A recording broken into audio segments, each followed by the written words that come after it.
Welcome friends, आप सभी का स्वागत है हमारे यूट्यूब वीडियो में, जिसमें हमारी क्लास 12 के जो सेकंड बुक है उसके फर्स्ट चैप्टर के बारे में डिस्कस करेंगे, जिसका नाम है समाकलन। समाकलन मतलब क्या है? इंटीग्रल। इंटीग्रल को हम समझते हैं कि होता क्या है ये, तो हम देख लेते हैं। जो हमने डेरिवेशन पढ़ा है, डेरिवेशन में क्या होता था, कोई भी फंक्शन था, हम कोई भी मान लिया हम x की पावर n था, हम इसका d अपान x के रिस्पेक्ट में इसका जब डिफरेंशिएशन करते थे तो क्या होता था, जो ये पावर थी वो स्टार्ट में आ जाती थी और इसकी पावर से ऊपर एक कम करके हम लिख देते थे। लेकिन अब हमारे पास जो इसका रास्ता है, क्या करेंगे कि x की पावर n, और ये क्या होता है, ये होता है sign of integral. Sign of integral जब हम इसका x के रिस्पेक्ट में मतलब डिफरेंशिएशन करें, वो इंटीग्रेशन करेंगे तो ये आता है। ये आता है मतलब क्या होगा, तो जैसे कि हमें ये दिया हुआ है, इसका हम अगर इंटीग्रेशन करें तो ये क्या होगा, n x की पावर n माइनस वन और ये dx। तो जब हम इसका इंटीग्रेशन करेंगे तो ये क्या हो जाएगा, तो देखते हैं इसमें क्या होता है। उसमें हमारे पास क्या था, एक पावर कम हो जाती थी। अब इसमें क्या होगा, ये तो ऐसे ही रहेगा क्योंकि ये कांस्टेंट है, इसको हम स्टार्ट ले लेते हैं और ये हो जाएगा x की power n plus one. n minus one है, इसमें प्लस वन ऐड होगी तो ये प्लस वन हो गई, और जो पावर ऊपर ऐड हुई है उसमें घटती थी, इसमें प्लस वन हो रही है, तो जो पावर हुई है ऐड, तो वही हम नीचे भी लिख देंगे प्लस वन। मतलब ये वन से वन कैंसिल, ये वन से वन कैंसिल, ये एन आ गया, तो एन एक्स की पावर एन, और इसमें एक कांस्टेंट को हम ऐड कर देते हैं तो ये एन आ गया। ये एन से एन कैंसिल हो जाता है तो ये एक्स की पावर एन। जो मतलब ये डिफरेंशिएशन और इंटीग्रेशन में एक तरीका ये है कि ये उसका उल्टा होता है। जैसे कि जिस चीज़ का हम डिफरेंशिएशन करके लाते हैं वही चीज़ हमारे उसी चीज़ का हम इंटीग्रेशन करके जिसका हमने डिफरेंशिएशन करा था वो हम फाइंड कर सकते हैं। तो यहाँ पर देखते हैं, ये पहला इसका जो फार्मूले थे उनको डिस्कस करेंगे। पहले ये फार्मूला क्या है, ये पहला फार्मूला दिया एक्स की पावर एन और इसका हम डी एक्स के रिस्पेक्ट में करेंगे। इसमें एक पावर इसमें ऐड हो जाती है और जो नई पावर बनती है वही नीचे अपॉन में लिख देते हैं। इसमें एक कांस्टेंट को जरूर ऐड करेंगे सभी क्वेश्चंस को, और मतलब इसमें कभी भी कोई भी बाउंड्री कंडीशंस दी होंगी जिसमें हम सी की वैल्यू निकालकर, कुछ क्वेश्चन में सी नहीं आता होगा जिसमें हम सी की वैल्यू निकालकर रख सकते हैं। अब हम देखते हैं यहाँ पर ये वन का, यहाँ पर वन इंटू डी एक्स, जब डी एक्स का इंटीग्रेशन करेंगे तो ये एक्स आता है, क्योंकि यहाँ पर कांस्टेंट का भी इंटीग्रेशन हो जाता है। वन का इसमें एक्स होता है, वहाँ पर डिफरेंशिएशन वन का जीरो होता था, कोई भी कांस्टेंट का जीरो होता था, और प्लस करके सी लिख देते हैं। अब उसमें साइन एक्स का हमारा होता था कॉस एक्स, और यहाँ पर साइन एक्स का होगा माइनस का कॉस एक्स। तो ये देखिए यहाँ पर ये माइनस कॉस एक्स आ जाता है और प्लस सी हो जाता है, और जिसमें उसमें जो माइनस होता था वो इसमें प्लस हो जाएगा। जो कॉस एक्स का था वो माइनस में होता था साइन, लेकिन यहाँ पर साइन प्लस में होगा और प्लस सी करके हम लिख देंगे। और ये सेक स्क्वायर एक्स का टेन एक्स तो हो जाएगा इसमें, जहाँ पर टेन एक्स का सेक स्क्वायर एक्स होता था डिफरेंशिएशन मतलब अपकलन, और यहाँ पर sec square x d x का इंटीग्रेशन क्या होगा, टेन एक्स प्लस सी। और ऐसे जो माइनस का कॉट एक्स होता था उसका कॉट एक्स का माइनस कॉसेक एक्स होता था, और यहाँ पर कॉसेक स्क्वायर एक्स का माइनस का कॉट एक्स हो जाएगा, उसका उल्टा हो जाता है। और ये sec x into tan x का जब हम इंटीग्रेशन करेंगे वो सेक एक्स प्लस सी आ जाएगा। Cot x into cosec x का डी एक्स के रिस्पेक्ट में करेंगे तो ये क्या आ जाएगा, माइनस का कॉसेक एक्स प्लस सी। अब ये देखिए कुछ साइन इनवर्स एक्स के भी हमारे पास फार्मूले थे, जिसमें क्या होता था, साइन इनवर्स एक्स का डिफरेंशिएशन होता था one upon under root one minus x square. यहाँ पर क्या होगा, one upon under root one minus x square का इंटीग्रेशन एक्स के रिस्पेक्ट में sine inverse x plus c, और यहाँ से एक्स के रिस्पेक्ट में ये अगर यहाँ पर माइनस मान लिया, जो कॉस इनवर्स एक्स का होता था वो हमारा कॉस इनवर्स एक्स का डिफरेंशिएशन होता था हमारा माइनस का one upon under root one minus x square D upon D X. यहाँ पर अगर हम इसका माइनस इधर ही रखें और ये इसका इंटीग्रेशन करें तो ये हमारा कॉस इनवर्स एक्स प्राप्त होगा और प्लस सी हो जाएगा। अगर इस माइनस को हम इधर नहीं रखना चाहते तो इधर ही लगा देंगे, तो यहाँ पर इसलिए माइनस यहाँ लिखा हुआ है। ऐसे d upon D x upon one plus x square का integration tan inverse x plus c हो जाएगा। यहाँ पर इसका माइनस कॉट इनवर्स भी होगा, अगर यहाँ माइनस लगा दे तो ये cot inverse x plus c हो जाएगा, नहीं तो यहीं पर लगा कर लिख सकते हैं। और कांस्टेंट को हम जैसे चाहें वैसे लिख सकते हैं, लॉग में भी कांस्टेंट को हम ऐड करके लिख सकते हैं, कहीं पर नहीं लिखेंगे, मतलब लॉग में नहीं लिखेंगे, सिंपल भी लिख सकते हैं। यहाँ पर d x upon x under root one minus x square का सेक इनवर्स एक्स होता है, जो कि सेक इनवर्स एक्स का डिफरेंशिएशन है, और ये इसका इंटीग्रेशन इतना आ जाएगा और प्लस सी, और ये वाला भी ये माइनस का कॉस इनवर्स हो जाएगा। ये ई की पावर एक्स का डिफरेंशिएशन भी सेम होता है और इंटीग्रेशन भी वही रहेगा, और बस इंटीग्रेशन में कांस्टेंट सभी में ऐड करके लिख देंगे जिसका हम इंटीग्रेशन करेंगे। अब one upon x log x का होता था हमारा वन अपान एक्स डिफरेंशिएशन, यहाँ पर वन अपान एक्स का इंटीग्रेशन क्या हो जाएगा, लॉग एक्स और प्लस सी, और यहाँ पर a की power x into D x, इसका मतलब इंटीग्रेशन जब आएगा वो a की पावर x अपन लॉग ए प्लस सी, ये आ जाएगा हमारा। ये यहाँ तक हो गया। अब इसके आगे से कुछ और भी फार्मूले होंगे जो कि हम आगे डिस्कस कर लेंगे, और फिलहाल तो हम एक्सरसाइज, जो पहली एक्सरसाइज है उस पर चलते हैं। ये एक्सरसाइज 7.1 के कुछ स्टार्टिंग के क्वेश्चंस हैं जिनको हमें निरीक्षण विधि से इनका एंटी डेरिवेटिव यानी प्रति अवकलज फाइंड करना है। तो मेथड ऑफ इंस्पेक्शन बोलते हैं इसको इंग्लिश में, निरीक्षण विधि। तो इससे हम क्या करते हैं, मतलब ये हम ये देखेंगे ये कितने का अवकलन होता है। तो ये हम देखेंगे d अपान डी एक्स का, पहला क्वेश्चन है ये, first question, d upon d x cos 2x का जब हम अवकलन करेंगे तो क्या आएगा, माइनस का साइन 2x, और ये 2 स्टार्ट में आता है, इसमें कॉस का माइनस साइन होता है इसलिए माइनस आ गया। तो ये देखते हैं यहाँ पर हम इस साइन 2x को हम इधर, इसको इधर लिखते हैं साइन 2x, और ये 2 और माइनस, ये हम इसको d अपान डी एक्स लिख लेंगे, और ये cos 2x, और ये माइनस 1 अपान 2 इसको इधर ले आएंगे, ये 2 जो है इसको उसको उधर भेजेंगे तो ये माइनस का 1 अपान 2 आ जाएगा इधर, d अपान डी एक्स हो जाएगा, और ये हो जाएगा cos 2x। तो ये क्या हो जाएगा, माइनस का 1 अपान 2 हम अंदर ले लेते हैं, ये d अपान डी एक्स हो जाएगा, माइनस का 1 अपान 2 cos 2x।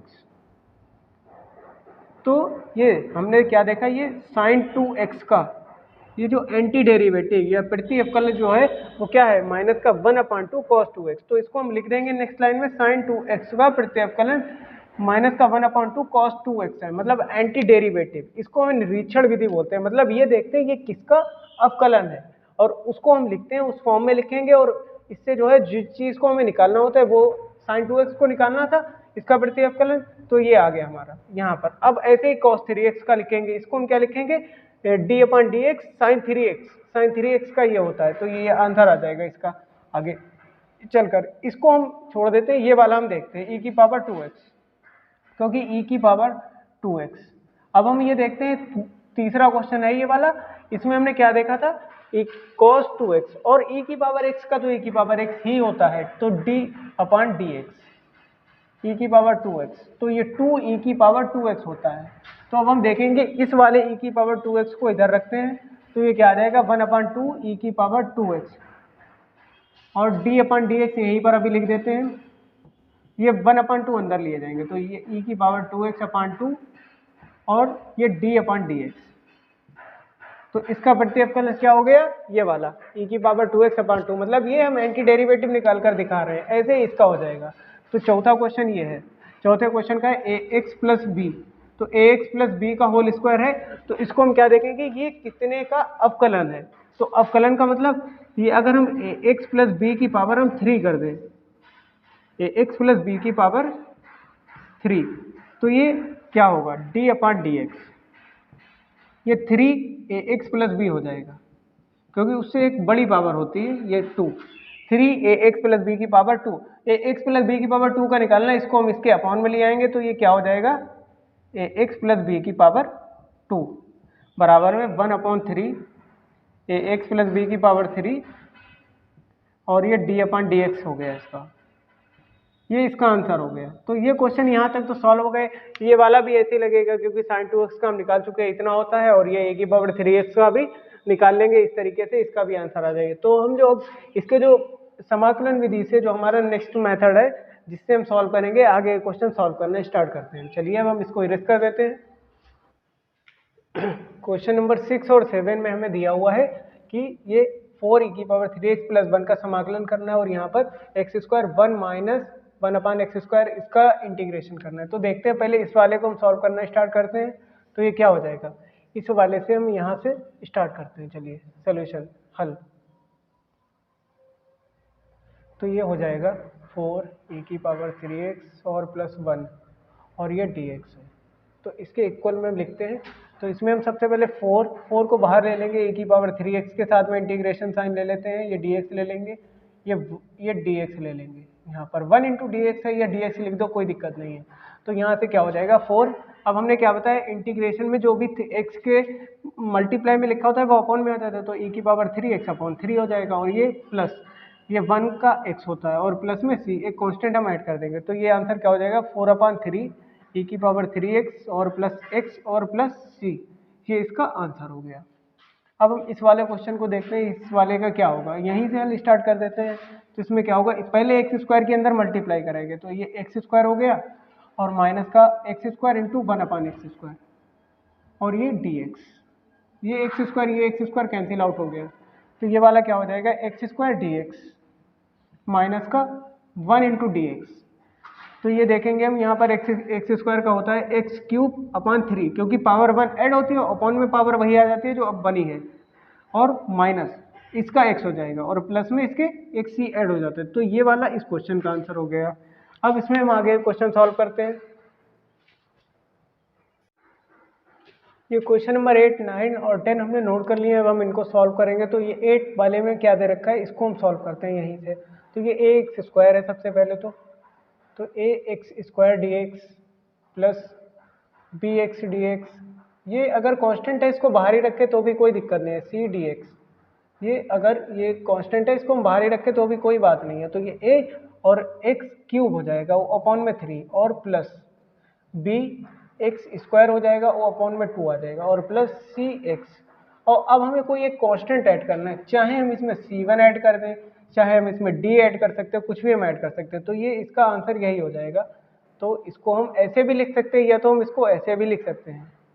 तो ये a/3 x square plus b/2x और प्लस c, और ये वाला x c1, ये भी इसका आंसर हो सकता है। तो अब हम इस नवे वाले क्वेश्चन को सॉल्व करते हैं। तो इस वाले में क्या दे रखा है ये, तो ये 2 बाहर ले लेंगे, ये एक्स स्क्वायर लिख लेते हैं और ये dx, और प्लस e की पावर x और dx, ये यहाँ से ये 2 तो ऐसे ही रहेगा, ये इसमें एक पावर ऐड करेंगे और अपॉन में वही पावर आ जाती है, 3/3 हो जाएगी, और प्लस e की पावर x और अपॉन में इसके 1 आ जाएगा क्योंकि इसमें 1 ही था, और प्लस c। तो ये वाला 2/3 x³ प्लस e की पावर x और प्लस का c, ये इस वाले क्वेश्चन का आंसर हो जाएगा। अब ये 10 वाला थोड़ा इसमें डिफरेंट है, तो इसको कैसे सॉल्व करेंगे हम देखते हैं। तो इसमें हम पहले इसका होल ऑफ स्क्वायर ओपन करते हैं। तो ये इसका होल ऑफ स्क्वायर क्या हो जाएगा, ये हो जाएगा x प्लस 1/x और माइनस 2√x इंटू 1/√x, ये dx। अब यहाँ से ये वाला रूट कैंसिल हो गया, ये हो गया x dx और प्लस 1/x dx और माइनस का 2 dx। अब यहाँ से क्या होगा, x²/2 और प्लस ये log x हो जाएगा, और माइनस का 2x, और यहाँ से प्लस का एक c ऐड हो जाएगा। इसको हम ऐसे भी लिख सकते हैं या तो इसको ऐसे भी लिख सकते हैं, x² माइनस का 2x प्लस का log x और प्लस का c, ये इस वाले क्वेश्चन का आंसर होगा। क्वेश्चन नंबर 10 तक हमारे सॉल्व हो चुके हैं, ये नोट कर लीजिए आप लोग। हमारे इस वीडियो में क्वेश्चन नंबर 10 तक सॉल्व हो चुके हैं। अब हम जो आगे के क्वेश्चन है वो हम अपने आगे के वीडियो में सॉल्व करेंगे। हमारे वीडियोस को लाइक करें, शेयर करें एंड चैनल को सब्सक्राइब करें एंड बेल आइकन को प्रेस करना ना भूलें, जिससे कि हमारे जो आगे आने वाले वीडियोस हैं उनकी इन्फॉर्मेशन आपको मिलती रहेगी। Thank you.